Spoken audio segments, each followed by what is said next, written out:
Hello, Swindon Town fans worldwide. It is that time of the month again where this merry bunch of men discuss the team we all love so much. Now, a little bit of admin before we start this time round. I cannot guarantee there will not be some choice language throughout after the week we've just had. So if you are easily offended, I suggest you go and watch one of our other episodes, which were equally brilliant. However, I did discuss with my band of brothers here, and we can confirm there will be no juvenile pornography shown throughout this video. Other than that, if you are a fellow town fan and you'd like to get involved, we do these monthly. Just find @5theo7 on Twitter, let me know, and we will add you into the group where we literally talk all things Swindon Town. Right, lads, I think there's only one place to begin, and that would be the state of the club, basically, from a financial perspective. I'm no financier myself, but I wrote down a list in preparation for this of some of the money that has come in. I thank fellow town fans on Twitter who helped me compile the list through their tweets. Bear in mind, every club is going through the pandemic. This is the list of stuff I came up with, so let me know if there's anything I forgot. The sell-on clause for Bogle, which, if you listen to the radio phone in, apparently covered a couple of months worth of what we needed to pay. The EFL, was it a loan, a payment, whatever the EFL gave. The Premier League bailout, non-playing staff being on furlough, I understand as well. Freeman leaving, must have been some sort of financial package involved in that. Yep. And obviously the money that we received for DJ. Yeah, I listened to the Talk of the Town sort of 50 minutes this morning, and Power says we're on our knees and, you know, we could go at any time. I don't know who wants to jump in first and tell me where the maths doesn't quite add up there. Go on, Adam. All right, well, I was going to say that I listened to the Power interview as well yesterday. I actually didn't realise it was on the radio. Somebody else had told me. But I think the timing of it is just brilliant, in line with his hearing that he had this week. Basically, I think it's probably putting a bit of pressure on Standing to say, well, do you really want to be responsible for this? You know, because Power, the one thing I will give him, he obviously wants to sell the club. Mm-hmm. You know, but that's the only thing I'm going to give him but at the moment. But I think that it's just the timing. I think he had the hearing this week. Obviously, we'll probably talk about that later. But and now he's saying we're out on the brink of, you know, we're only going to be covered up until February. He's been putting all this money in himself and all this kind of stuff. But I just think he's only come on the radio because of the hearing. I think it's the timing of the aspect, because as you've mentioned already, every club is in this situation. I'm not saying I was expecting us to spend loads in January, because we don't spend loads. We haven't spent loads arguably since Power's been in charge. But it's at the same time, I just think that it was more of a publicity stunt, that he's trying to get a couple of, you know, kudos points, as opposed to, you know, a warning message to everybody. That is the same warning message that every chairman will probably give their fans.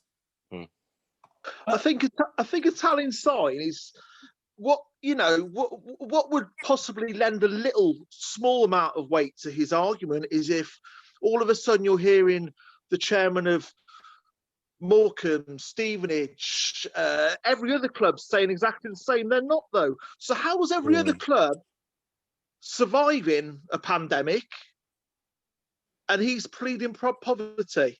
He says in this Talk of the Town, he's talking about the 2 games where he's had to let 2,000 people in and steward it and blah blah blah, and pay for stewarding, security for 2,000 people, no pay on the gate. Okay, but what about all the games where you've not had to do that, nobody's been allowed in, but you've still got people's season ticket money? Is there a case, and Ben, I'll throw it over to you. Is there a case that there's also such a very much a growing distrust in Power that everything he says is analysed? For example, and I can't quote it word for word, but he said something along the lines of selling DJ gives us the money to, whether it was the end of Feb or end of March, I can't quite remember. Yet that's not why we sold him. The line we were actually given was because his minimum fee was met. So it's only one or the other. Yeah, I don't think there's a lot that you can take what Power says for granted or on face value, really. I know Christian's been beating that drum for quite a while, and I think a lot of the fans recently now are taking it a bit more seriously. Now, I think the whole phone call was a load of guff. Really was just a load of guff. If you're about to go under, 1, you don't sign players. 2, you don't turn deals down for players, unless that's a lie as well. You certainly, even loan players, you put all the players in the shop window, you send emails out to all the clubs in the Football League, and there's generally a fire sale. When Portsmouth were on the brink, now that was a club on the brink, they had players on month-to-month contracts. And it really was, everyone knew about it. Lee Power just doesn't speak to him for 6 months and says, oh, a year ago, last March, he said the club wouldn't make it till September. And then he comes back on around Christmas, I think, or believe before that, just saying that the club's on its knees. And he's done it again now. It's definitely a tactical thing, in my opinion. It's definitely trying to get Stanley to move. He wants rid of the club. It's costing him money now, and he doesn't want it here. And I think the judge has put it back so far, the court back for a year, purposely, just so it's settled out of court, because it's just a mess. As the judge said, it's a circus. We just need him gone. But he can't put the club into administration the same way he can't sell it. He's not allowed to. So we can't go into admin just as much as he can't sell the club. So again, how much is he actually talking, which is the truth? We don't know. We will never know. Until he goes, we do not know. And then we will find out. It'll be good to hear what Clem Maffini says. Surely he's got, because he's got access to the books.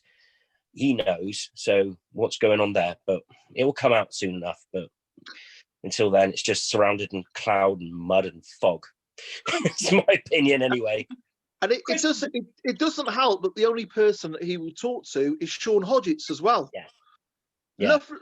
Greatest respect to Sean. You've been on the radio a long time, but you haven't got the balls to ask the questions that we want answered. I mean, a lot of the time on that interview, you were putting the words in his mouth. You were answering questions for Lee Power, giving him an easy ride. Open up to someone else. Let Andrew Horse or Vic Morgan have a go. Power won't speak to supporters. He won't go head to head with supporters. We'd love him to. I'd love him to. I'd sit in a room with him and rip him a new one. He won't. To throw it the other way, I have a question I'd like you to answer, and it might be a 2-part question, to be fair. And it's, again, something taken from the Talk of the Town radio. 1, do you believe that there are a group of fans emailing him, thanking him for how he's running the club? And 2, if there are, what do you say to the people emailing him, thanking him for how he's running the club? One of them's here, Ben. No, and although Gareth Gilman's gone missing, I'm sure he's the other one. Look, I'm sure there's quite a few fans who know what his email is, but sorry, Ben. I had the shock of my life today. I went on I rarely do it. I went on the advert page, the advert comments. There's a bit of support for him on there. Wow. There are some. It's interesting. So I think he probably has had a few, or maybe 2 or 3, and he's exaggerated it like he does occasionally. So he's probably had 2 or 3 emails from Royal Mail Robbins and whatever, thanking him. But there's been a couple of polls on Twitter that have shown that about 85% want him gone. And that's about 500 or 600 people that are voting that. They want him gone. Ben, Sorry. what are you going to throw into that conversation there? Pardon? Sorry? I was just saying, Ben was going to come back at one of the earlier points you've made there. I just wondered what he was going to say about it. Oh, no, what I can't remember what the question was now. I was just listening in. It's what is it? What was the question? I was asking Christian about the fans that had written in, and when he was talking Oh, about No, I was just going to say is that who's got his email? It's just who's got his email? Because I think half of the media, Advert don't have his email. He won't answer an email. No one else has got an email. The only people who can get hold of him, the BBC. And I think that those questions were emailed to Sean. These are the questions you're going to ask me, and this is how it's going to go. Okay, and if you do that, I'll give you exclusives of left, right, that. So that's how it is with them. That's just it was set up. Really, there was no harm. There's loads of questions we all want to ask. We just want transparency. We just want to know where the money is going. How come we're broke and all the other clubs aren't? We just want to know. And the fans have a right, but we don't. They won't. He won't tell us. We won't know. So not till he's gone, which will come soon. But Adam, you're generally the Switzerland in these conversations. You know, you're the neutral. You'll happily sit in the middle. Please don't ever call me that again. I know it's as clear as mud at the moment exactly what the situation is, but from your perspective, with everything you've seen, read, heard, etc., how concerned should we be that in 20 odd days' time we won't have a club? I think that's an exaggeration more than anything. I think the situation in general is at the stage where the EFL won't let it happen to too many clubs. I mean, you look at the stage at the moment, Wigan, with everything that they've gone through, they should be under now. You know, in any other year, in any other situation, they'd be gone. So there is support there. I think he's exaggerating the end of it. He is basically saying there is probably a bit of truth in what he's saying in terms of that he doesn't have to invest extra money into the club because we've had the money from DJ. I was trying to work out how much the money from DJ could be, but it was just too complicated. But I just think that I did some maths on that based on some of the other things he said, and I've estimated it somewhere around 250k. Yeah, I would probably say that's probably 250 to 500. I would probably say it's within that region, because if you think that we've got a wage cap of 2.4 million, and that's over 10 months, so you've got, you do some awkward calculations in that. Sorry to cut in. I was going to say, Charlie Kirk, is it Charlie Kirk? Anyway, from Charlton, that morning of deadline, put a bid in for £500,000 from Kirk from Crewe, and they turned that down. So that's when they turned on to DJ.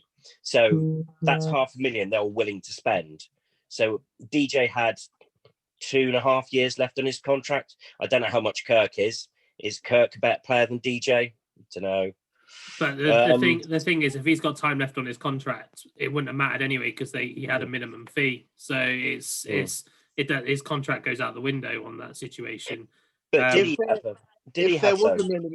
there was a minimum fee, it would be likely to be set at, it would be at least 200, 250, wouldn't it? It wouldn't be 100,000. It wouldn't be the lower end. Oh yeah, it wouldn't be, and 100,000 wouldn't get us through till February.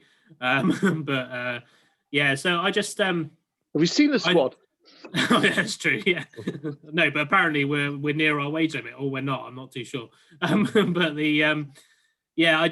think he's done it. As I said earlier, it's for me. I think he's done it just coincidentally timed with the fact that his hearings at the moment. Obviously, the hearing has said that he can't sell the club, but he actually can if he agrees with standing to sell the club. So for me, and that's why I mentioned earlier that I think that radio interview yesterday was just a little bit of, I'm going to put a bit of pressure on Standing, because if I say the club could go under, then Standing doesn't want to be there in March or whenever it is, being at fault for a club going under, or not being at fault, but you know what I mean, in terms of contributing factor to the club going under.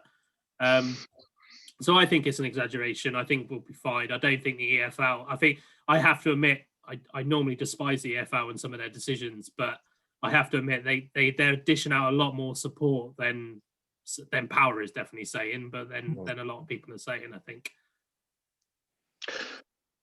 There are people as well. There are quite a lot of people are sort of alluding to the fact that it's that season tickets renewals are due now, and whether that would have an effect on him going on the radio.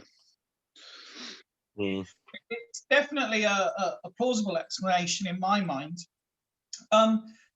Let's move on to, I suppose, let's move back to move forward kind of thing. This all came about after what was possibly the worst deadline day we've had in a long time, especially in recent memory. I mean, anyone who follows my social media, I likened it to the year Matt Ritchie just disappeared when DJ went. It came out from absolutely nowhere, and all of a sudden we just needed all this money. So I've written down here, obviously Smith his loan was terminated. He's gone elsewhere now. Freeman, in one of the most bizarre transfer deals I've ever seen, we sign him on a free. He spends a couple of weeks training and then we sell him. Incredible work. And obviously DJ, I think we've lost 3 very good players who were going to play a crucial part in our bid for survival, which at this stage, I'm afraid that's what it is. It's a bid for survival. In terms of incomings, we signed the lad on loan as part of the Freeman deal. I don't know much about him, but from what some of the Swansea fans I've seen on Twitter have said, he's supposed to be a bit of a talent. So hopefully it's something good coming in. And then we also signed, I'm never going to be able to pronounce his name properly. I'm going to go with Misalu and hope that's right. Now, I spoke to a very well-respected guy who follows Oldham, who he used to play for, and asked him what he was like. And I'll be honest, the characterization of him didn't fill me with much confidence, but it did strike me as the sort of signing we would make. Apparently he's got bags of energy, runs all day. He will tackle anything that moves, but lacks anything that resembles creativity. Ben, I'll start with you. Obviously we're all going to be disappointed with what we've lost, but in terms of what we brought in, is there anything positive in your mind? Well, deadline day was horrible. We lost 3 players that could quite easily play at a higher level. We brought in a League 2 clogger or a lower league clogger, midfield. Is he any better than Anthony Grant? Because he seems like a similar type of player than Grant. If it's another player like him, do we really need him? You know, we've just got rid of a creative player, a player that creates goals, a real good passer. It's not a Sheridan player because that's not Sheridan's way of playing football. So that's why he's gone. His development wasn't improving. So I thought Arsenal just pulled the plug and said, look, he's not going to get any better sat on your bench, and he's not going to be any better watching the ball flying over his head. So that's why he got pulled, and we've got Clogger in. He'll probably help when we're trying to dig out 1-0 wins. Squad player. The other lad actually looks quite promising. I was chatting to their press guy, and he said that he's actually genuine, someone who should be excited about. He also wanted to get into rugby league, and he's had trials there. So he sounds like he's a winger who's a bit of a brute and got lots of pace. So it looks like we've just got a cheap DJ. So it's just someone who could fill in. If he's good, he comes off brilliant. I think surviving this season is a must, because if we start next season in League 2, then I really do feel for us. I think the club will be fine, but depending who's owning us and where we are, depending on how we'll get on next season, whether it's League 1 or League 2, we really need to be in League 1. Christian, is the frustration, because it's the sense I've got more from reading some of our fellow fans, particularly tweets and stuff, it's the frustration that when you look at it, Freeman has gone up a division. The other 2 have gone to promotion chasing clubs, but they're not good enough for a team threatened by relegation. I mean, to be honest with you, I mean, it might surprise you to. I don't agree with a lot of the reasons for selling these players, but if you look at how we didn't play well against Wigan. Wigan were awful, but let's be honest, we went to a 4-4-2 formation. We didn't let in any goals against Wigan. We sort of saw a shape of what Sheridan might want the team to look like. Matt Smith was the best player in the squad. Make no mistake, he was the best player in the squad. Did he fit that formation that Sheridan wanted to play? No. DJ, on his day, was a world beater, but he used to tend to drift out of games in the second half. I don't think he was a grafter. First half, he'd have a great 20 minutes when he looked like a world beater. Then he'd tend to drift out. Don't really know enough about the chap Freeman. So what I would say for Sheridan, I want him gone. Don't get me wrong. I want him gone. I think he's rubbish. But at least he's got the conviction to do these kind of things. And he's gone to a 4-4-2. We've not conceded. It's worked. So, I mean, I'm not too upset about those players going because I know they didn't fit into the formation, but I don't think they've gone for the right reasons. I'm more angry about the likes of Grant and Caddis being left out of the matchday squad, which is something going on behind the scenes there. That's not football related. And Adam, let's look at it from the other perspective. Again, I don't know if you do perhaps, but is it a case of let's not, let our negativity towards what's happening at the club affect the fact that we have got two new guys in who might catalyst something for us? Yeah, I think. Well, Christian made a great point there in terms of the. We're now playing a 4-4-2. Sheridan strikes me as that type of manager that reminds me of an old Sunday League manager that only knows one formation that works well. And the one thing I will say is it does seem that the players he's brought in do fit a 4-4-2 system. I too, with Christian and sure with Ben as well, I'm annoyed that Matt Smith went. He didn't fit our style of play, but for me, a player like that, you stick him in. You could stick him in a 4-4-2 with a brick, S-house like Anthony Grant or something like that. It should work. It should work. But like we say, we don't know how much of this is Sheridan signings, if anything. I just don't think any of them are, to be totally honest. I think, and I'm starting to lose faith in a comment I made in a previous cast to say that I don't even think Sheridan's actually telling Jewel what he wants either. I think it is just two separate. They're not. It doesn't feel like they're working together at all. Jewel and Sheridan, if I'm honest. DJ, I think the way that I look at it now is if he did have, and I think he did have a clause in his contract. I believe that's probably one of the things I do believe. We can't sulk about it. He had a clause in his contract and it's given us money. But it's Freeman. It almost feels like a manufacturer's warranty type thing, doesn't it? Take it back because it wasn't working, but he's just so happened to get a better club. I think that was out of our control. We don't know the contractual talks that go on behind the scenes. Freeman might have had something in his contract when he joined because he had a good reputation. Freeman, to be fair, he had play at a higher level, so he probably did have something in his contract. If I get approached by a better team, you can let me go. Those kind of discussions do take place.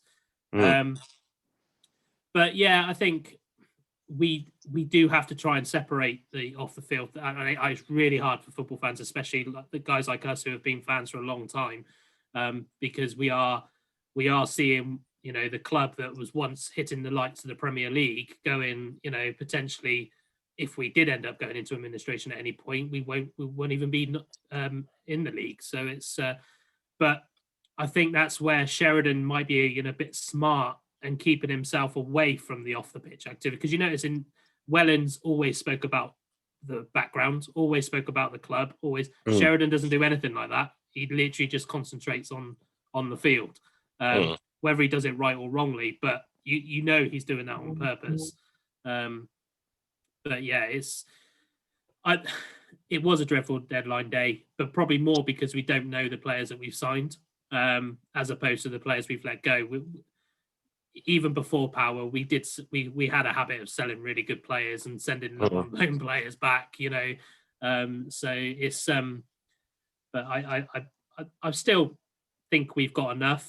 I just know we're not going to enjoy the football over the next 4 months or whatever. It's going to be horrible. Interesting to see Brett Pittman with another striker up top with him, though, isn't it? Yeah. Not having to run around chase the ball all game, actually doing what he does best. Well, he did run around and chase the ball all game, but he didn't have so much to do. Yeah, I agree. Brett Pittman's exactly that type of striker. He needs, when he joined, obviously we spoke about it when he joined, and it was a bit of an underwhelming signing. He is a little bit past it, but his goal on Saturday is what he does. Straight away in our chat, we were saying that's what he's signed to do. You stick him up with Tyler Smith like he did, or that lad we got on loan from Norwich, who he showed a lot of energy in that one game he's played so far. So Pittman just needs someone to do the running for him, a bit like what Anthony Grant did when Grant was in the centre of midfield. Well, sorry, carry on, Ben. Yeah, no, I was just saying there is a few positive. This whole thing's been quite negative, but there was a few positives going on with the 4-4-2 and the change to 4-4-2 with the Wigan game. One is Brett Pittman. Brett Pittman has, with a strike partner, looked a different player because he's a big lad. He's 32. He's not going to be chasing down the channel, and he's been playing on his own. He's looked isolated. I'm quite happy to keep the formation as it was away from home, where it is, try and hold out and see if we can hit on the break.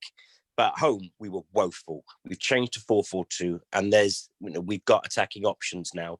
Hopefully, we can take that on, and tomorrow it will look better. But we'll see. But that is one positive. That is the one positive is Brett Pittman and the change to 4-4-2, the chances we created, and we could have scored more. And it'd be interesting to see, because we've looked away from home. Sometimes we've looked for spells, certainly first half, really good with the one up top. Now, if he can do the 4-4-2 at home and the one up top away, you might find, I might be clutching at straws later in the season, that we can actually go to places like Charlton, take the lead with one up top, go back to a 4-4-2 and hold it. Yeah. Not concede. Before we move on to the STFC derby at the weekend, let's just have a quick mention. If I've done this right, you should get one each. Let's just have a talk about the other couple of players that have come in over January. Ben, I appreciate you've got the hardest job here because he's not been here long, but someone you have already touched on, and it's another one I'm not going to be able to pronounce properly. Omatoye, the lad from Norwich. Yeah, he's he had a great record for the Norwich under-23s. I think he's got 4 goals in the Papa John's Trophy Cup. The Norwich fans seem to like him. He's really rated by Daniel Farker. He's not really been given he's not had a chance yet. He played half a game and he came on late against Hull. So we've not seen much of him. If he was him, he was probably thinking he's really unlucky because he's not really had much of the starts. But we've not seen much of him to really comment. He runs about. He looks like a trier. He's not really had an opportunity on goal, so I can't say if he's an actual finisher or not. I hope he comes off, but again, he's quite unknown. We don't know much about him. So fingers crossed he works well in a 2, which we yet to see as well, but I hope so. Christian, you've got it slightly easier. I'm going to ask you what you've made of Travers since he's come in. Oh, thank you.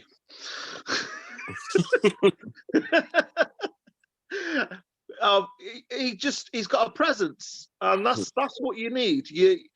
Your defence is built on your goalkeeper. I've played against Digby, and Digby, even playing in a mess around game, he's always talking, always marshalling the back 4, always, he's shouting, right, 3, you've got a 9 coming, right hands up. He's doing that all the time. And I think Travers is that sort of goalkeeper that will marshal the back 4. He looks good. He looks big in the goal. Yeah. and organised. You look at a lot of people say, with Manchester United, their success in the 90s, it was built on Schmeichel coming in. Schmeichel sorted that back four out. They were shit scared to make a mistake. And you need that quality goalkeeper there. So yeah, I mean, I know he's conceded goals, but I think that's probably as a result of playing in front of God knows how many different defenders while they're trying to find the right blend that works. But yeah, I feel a bit more confident with him there. I think he'll do all right. Adam, I'll leave you the one that I'm probably most excited about at the moment, and I hope I haven't missed anyone out from the list. But one of the best debuts I've seen in a long time, particularly for young Thompson at left back. Yeah, I thought you were going to give me Masterson then. But no, Thompson, I mean, obviously we spoke a bit about him in January, I think, because he had just signed, I think. And my friend who's a Brentford fan, she said that, he's top drawer. He was quality in his debut. I think I called it in our group chat, he's been a bit Sheridanized in terms of he's not really set the world alight since, but he's still been one of our stronger players, if that makes sense. So I thought he was okay against Wigan. I do see something in him. My personal view, it's the same as Travers. We feel a bit better in there. It's that centre-back partnership that we're going to need to sort out before that, I think. But yeah, the free, he's probably done more in that first game than what most of our squad have done all this season. But he's just got to keep it up. Everybody can play a great game on their debut, but I think he'd be one of those players for me who was a bit like Cadiz last year, where if he's not playing, you'll notice. I thought that with Cadiz last year and Grant last year, when either of them weren't playing, it was really noticeable. But I like him. I think he's probably what we needed. We don't really have a decent left back. So I do like him. Well, it's nice to hear after what was, I don't know how long we were on before that, but everything we were saying was negative. All three of you have sounded a bit more positive talking about the new players there, which is nice. Christian, I know you weren't here for the last one. I don't know if you managed to take the chance to watch it back. But when we did the game preview, it was for the Ipswich game, wasn't it? And I think there was 4 of us on at the time, and no one could come up with anything positive to say. And we went and got the result and performance we did. So I wondered if we'll follow a similar tact here when I ask you to start discussing tomorrow's game. Yeah, I missed the Ipswich game. It's a shame. I was going to predict an away win as well. For the record, I did say you did actually. Yeah, and so did Steve, I think. It's the most Swindon Town thing you can get. I mean, Monday after DJ left at 11 o'clock, I had a little bit of a chuckle myself. So we'll probably go out and fucking win tomorrow now. It's the most Swindon Town thing. Everyone beats Wigan. Everyone beats Wigan this year. Anyway, tomorrow, what was it? Shrewsbury. Yes. It will be tricky. We might scrape a 1-0 win. I mean, they've got Cottrell there. Cottrell, I've said this a few times, is probably the best manager that Swindon Town have never had. He's applied for the job 3 or 4 times in the past. There's a section that don't like him because he said a few harsh words when he was at Bristol City. He applied for the Swindon job in about 1999, just after he got Cheltenham out of the conference. The bloke is so dialed in. I spoke to the Tranmere chairman a few years ago, and he said he turned up to an interview. He turned up to an interview with a chart, a flipboard chart, pens, the lot, doing this and that. And the Tranmere chairman's mind was absolutely blown. The bloke lives, eats, breathes, sleeps football.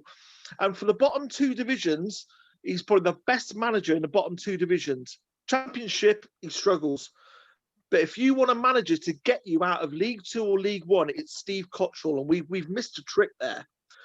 Anyway, so he's doing a quite a good job. I'm not sure what the last result or two's been, but I know he came in, steadied the ship, and turned it around a bit, didn't he? He's been, I think he's been in hospital. Is he out now? Yeah, last I heard he's still in. He's still in, but he's improving. He's getting better. His health's improving. That's last I read. He might be out, but we could win 1-0 or 2-1 maybe. Yeah, I'm going to be optimistic. This 4-4-2 is going to win. Pittman's on fire. We're going to win 2-1. Adam, what are you expecting from the game itself? I think, well, we're at home, aren't we? So it'll be interesting. But I am actually also a Cottrell fan, regardless of his comments. I think, to be fair, you speak the comments of the club you're at the end of the day. But yeah, I think obviously everybody I'm sure wishes him well in his recovery, but being managerless has an impact. I did have a look when Christian was saying what their record is. They've lost to Crewe last time out. They beat Peterborough and they've lost to Sunderland. So they've got a really mixed record in terms of who they've played against. I think we're going to scrape it again. It just feels, as Christian alluded to earlier, it feels like the very Swindon thing to do at the moment. We'll have a crap week and then we'll go and win 2-0. I actually don't think we're going to concede. I just got a feeling that because Conroy is not available for the game, I love Conroy, don't get me wrong, but it just seems that all the things that could go wrong seem to be working in our favour at the moment, as we found with the Ipswich game. I'm going to be optimistic and say we'll win it 2-0. Pittman will get 2. Ben, I know in the group chat before we went live, there was a few of you. I never got a chance to join in, but a few of you were talking about some of the comments that we'd read pre-match and how maybe certain players are being picked out and thrown under the bus and stuff. Yeah. Do you think that's Sheridan style of management to try and boost them up to prove a point? And do you think it will work, or do you think it's full-man management and it could have the negative effect? I didn't like what he said about Conroy, where he said that Conroy won't be there. He's been in a team that have conceded a couple for lots of goals through. It's time for someone else to have a go. I don't think that's almost semi putting the blame on, well, he's been playing, he's the reason, so someone else can come in. I don't think that needed to be said. I don't think that helps Conroy or the team in any way. He could just say Conroy suspended. It's a shame that we're missing our skipper. It's an opportunity for Aiken to come in and claim his place and cement a place in the side. He could have said that, and that's positive on Aiken. But he had to switch it to a negative on Conroy. And I don't think that helps. And I don't think that's motivational. He could say it behind closed doors to Conroy. So Conroy go, right, I'll show you. But not impressed, not in the public.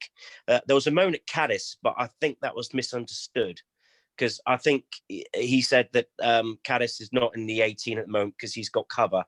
And he has. He's got Aiken that can play right back and Hunt that can play right back. And at the moment, Caddis isn't playing very well and looks unfit.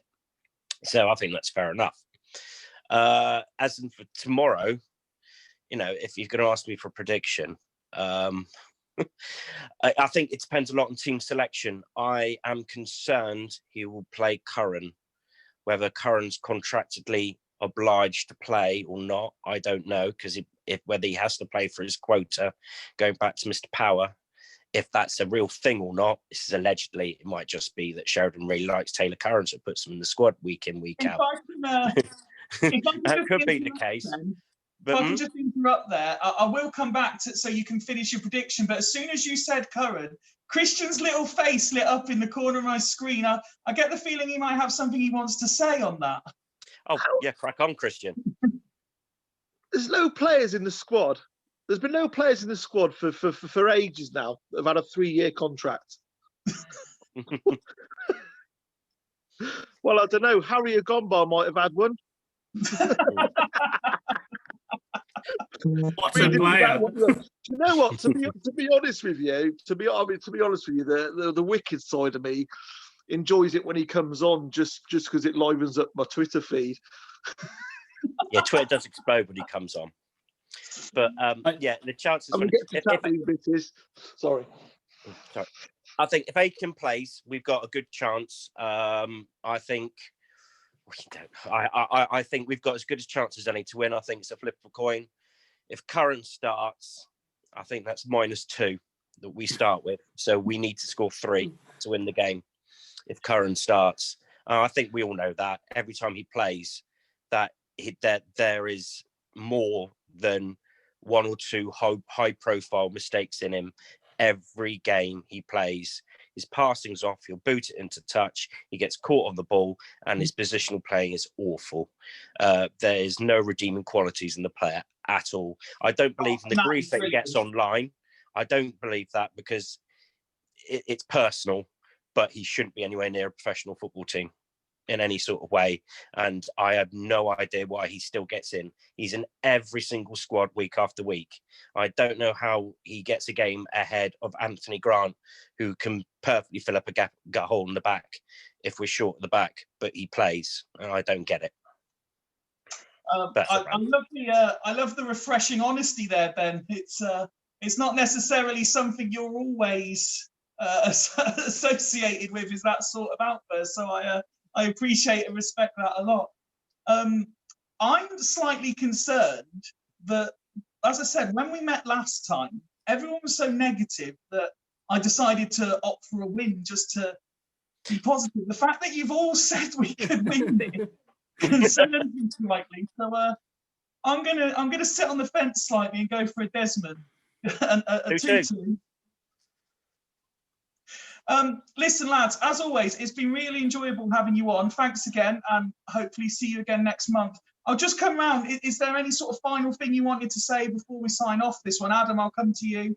Just whether it's throw some more negative at us to in the weekend, or just some positive to lift us up. No, I think it's. I don't think negative's the right word. I mean, it's. I think. Real. Yeah, it's reality at the moment. I think we're now starting to see things from a reality perspective. You know, even I in the last call was very optimistic about us staying up. I'm still optimistic that we will stay up, but not as optimistic. I've still got my concerns overshown. I don't want to be negative because obviously I've coached a long time myself, nowhere near the professional level, but I'd hate it if people were saying that about me.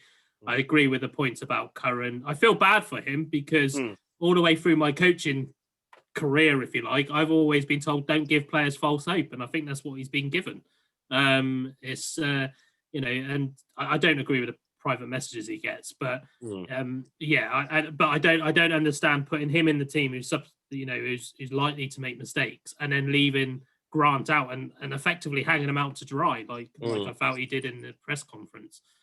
But on a positive side, I think at the moment, you know, the best thing is it's not really going to get any worse this weekend. You know, like on Monday it might be really crap, but on tomorrow, if we lose, I don't think we will lose, but if we lose, realistically they're above us in the table. We've not had a great transfer window. They've got, as Christian Wright said, one of the best managers who will be doing stuff from his hospital bed. So it's not the end of the world. If we win, happy days. We're all happy on Monday. And I've got a couple of Shrewsbury fans who are friends as well. So that'll be a couple of bragging rights. But and I guess the other positive thing is regardless of where you've sat with Power, whether you've been on the fence, whether you've been for, whether you've been against, at least something's being done now. Albeit so far down the line, as assuming nothing happens in between. The positive thing is something is being done now, which will hopefully mean we can sell the club and maybe get an American investor or whatever, and soon be called whatever, Swindon Rapids or whatever they want to call us. But it's Swindon Oasis. Yeah. That's the positive I'm taking out of the situation that the hearings is happening at the moment. That there is at least a train on the tracks. Ben, much like myself, you are generally ever the optimist. Can you give us something a bit more peppy than it can't get any worse? I've been quite pessimistic today. Yeah, I think we've hit rock bottom with some of the performances that we've put up recently. I think we've found a little out in 4-4-2, so I think it's not going to be like Accrington or MK Dons or Plymouth. I think we're going to actually put in a performance now, and hopefully performances at home will pick up. We have got a squad good enough to stay up. Not sure about the manager, but the squad is still decent. It's still good. So we've got every chance. We could just pull it together, and hope springs eternal. And the bottom six are terrible. They are really bad. They suck. Rovers are awful. Northampton are awful. Wigan are awful. There are loads of bad teams. You know, we don't have to be that good to stay up. So up the swim. We've gone from the positives being it can't get any worse to the other positive is we don't have to be that good to stay up. Finally, Christian, it's been great having you on again. Thanks for coming on. Never short of an opinion. Is there a final thought you'd like to share? Yeah, I mean, every time, going back to the honesty and the transparency thing, you know, every time we hear Lee Powers say, "To be honest, Sean," we know that he's about to lie. We need honesty, we need transparency. Now, I think the way to do that going forward is we must push for supporter representation on the board. Yeah. That is critical. We might have missed the boat this time with Power, but I think Trust STFC do a great job. I like the angle they're coming at now. They're asking questions. They're pushing a bit.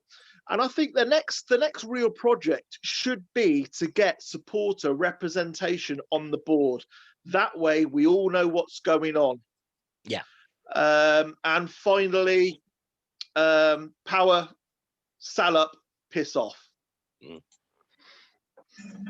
Again, thank you guys, firstly, for coming on, spending time with me this evening to talk about town. Always enjoy these chats. Hope to have you on again next month. Thank you to anyone who's chosen to spend roughly an hour watching us talk crap, basically. But I hope between us, that there's some points you agree with. If you do, let us know. If you don't agree, let us know. You know, I'll argue the toss. Maybe someone out there is a massive Power fan and can tell us what we're not seeing. But if you'd like to join us, as I said at the start, at 5FEO7 on Twitter, let me know and you can be on with us next month. Thank you, lads. Until next time, come on, you Reds. Cheers, Steve.